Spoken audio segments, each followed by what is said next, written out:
ao podcast Conversas Ocupadas. Hoje a gente vai falar um pouquinho sobre a interseção entre saúde mental, cultura e direitos humanos. Vamos mergulhar em conversas significativas para promover uma compreensão mais profunda e empática sobre o tema. Eu sou a Lara e nós vamos ter a presença ilustre de Juan, Marina e Isabela. Falando um pouco sobre direitos humanos são princípios universais que surgem como uma resposta aos horrores da Primeira e da Segunda Guerra Mundial. Eles foram compilados em um documento em 1948 pelas Nações Unidas. Eles vão servir de farol moral para futuras constituições e documentos no mundo todo. Na América Latina, os direitos humanos são especialmente importantes, pois passamos por um período ditatorial na década de 70, um pouco depois da sua promulgação. A TO Social se compromete a ajudar as pessoas que têm seus direitos violados e surge no final da década de 70, concomitantemente com o fim da ditadura. Relacionado com o que o Juan trouxe, a assistência à saúde mental no Brasil ainda enfrenta um desafio para superar o seu passado de institucionalização manicomial. Esse histórico de marginalização e exclusão de pessoas que sofrem com algum tipo de tratamento mental dificulta com que essas pessoas tenham acesso à informação e entendam os seus direitos. Pensando na construção dos direitos sociais, é muito importante a gente apontar a questão da inclusão da cultura como um direito básico. E é importante também empoderar essas pessoas em relação aos seus direitos. E nós, como atuantes na TO Social, é importante também a gente pensar em práticas reabilitadoras que devem sair desse discurso técnico para fazer sentido e para se aproximar mais da realidade social dessas mesmas pessoas. Quando discutimos sobre cultura, nós devemos refletir sobre os modos de vida e as singularidades e expressões que existem na diversidade, e sobre como lutar por políticas que acolham essa demanda e viabilizem o reconhecimento e acesso aos meios e fazeres culturais, tanto materiais como imateriais.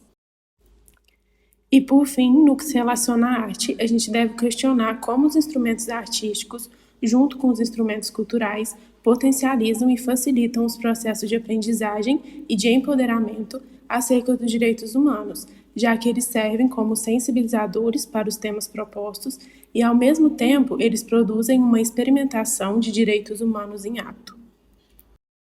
Como exemplo dessa interseção entre cultura, direitos humanos e arte, a gente apresenta o programa Direitos Humanos para a Diversidade, construindo espaços de arte, cultura e educação, que uniu a potência da arte e da cultura para implementar espaços integrados, educacionais e lúdicos, para promoção, debate, formação e execução de ações na defesa dos direitos humanos.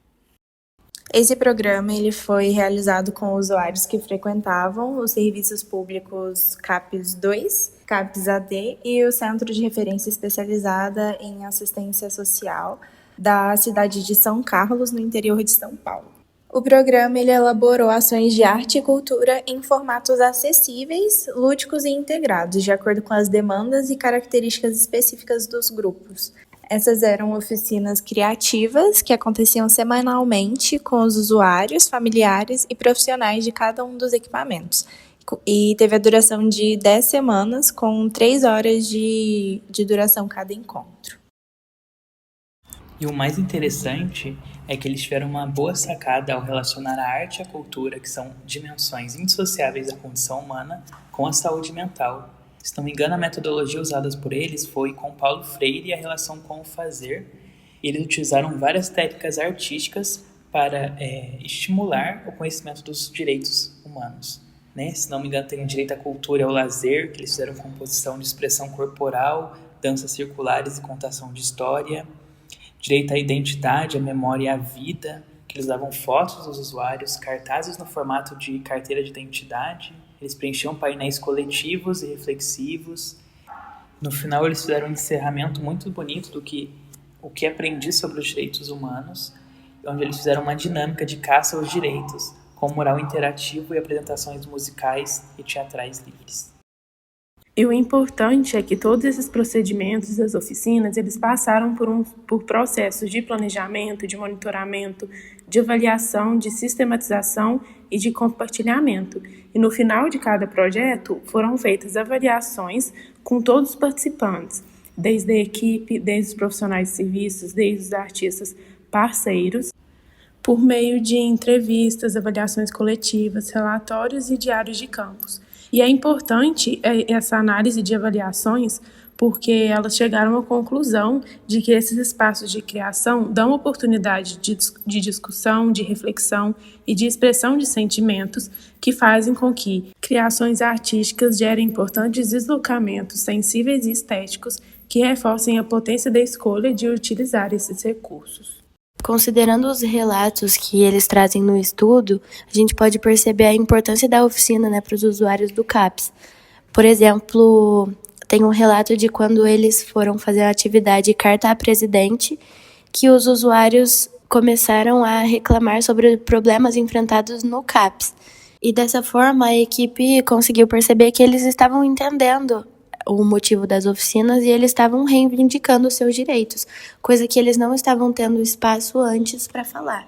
Uma parte muito legal que a gente consegue perceber também é como foi a abordagem da equipe, depois que os usuários, eles começaram a entender que eles têm direito e que eles têm que reivindicar isso, porque normalmente quando a equipe identifica essa autonomia dos usuários, o que acontece é que eles são podados. E nesse caso, a abordagem da equipe foi diferente, porque o objetivo era realmente esse, que eles conseguissem ir atrás dos seus direitos e tivessem essa mente mais aberta, em relação ao que eles podem reivindicar e tudo mais. Então foi bem legal que a equipe não foi contraditória. Mas também cabe a gente pensar se esses direitos humanos, eles chegam em todos os lugares. A gente ainda vê casos de calamidade, a gente vê casos de insegurança alimentar, de desnutrição, muitos moradores de rua, a gente vê casos de pessoas que estão sem acesso à educação, sem saneamento básico. A gente vê que esses direitos humanos, mesmo que eles sejam uma declaração universal, ainda o governo, não só aqui no Brasil, mas na maior parte do mundo, ainda não aderiu ele como um projeto político que vai conseguir efetivamente mudar a vida dessas pessoas. A gente vê os direitos humanos sendo muitas vezes contraditórios e não servindo a todas as populações, igual ele preconiza. Uma frase que me chamou a atenção foi que quanto mais você luta pela sua sobrevivência, mais distante os direitos humanos estão de você. E a gente pode observar muito isso com o racismo que ainda está presente na nossa sociedade, os casos de homofobia, de machismo. E que quando essas pessoas vão à luta, quem está no poder inviabiliza isso e usa justificativas ilógicas para um injustificável, perante aos direitos humanos. Diante disso, de todas as pessoas que não reconhecem os direitos que têm, a gente evidencia mais uma vez a importância desses projetos que são feitos de formato acessíveis, de formatos lúdicos e que trazem não só as próprias pessoas, mas também junto com suas famílias e que utilizam de uma forma acolhedora e flexível para que os projetos sejam realizados e dessa forma as pessoas tenham reconhecimento dos direitos que devem ter. Chegamos ao fim de mais um episódio do nosso podcast Conversas Ocupadas. Muito obrigada pela audiência e não esqueçam de nos seguir nas redes sociais, @conversasocupadas. Tchau!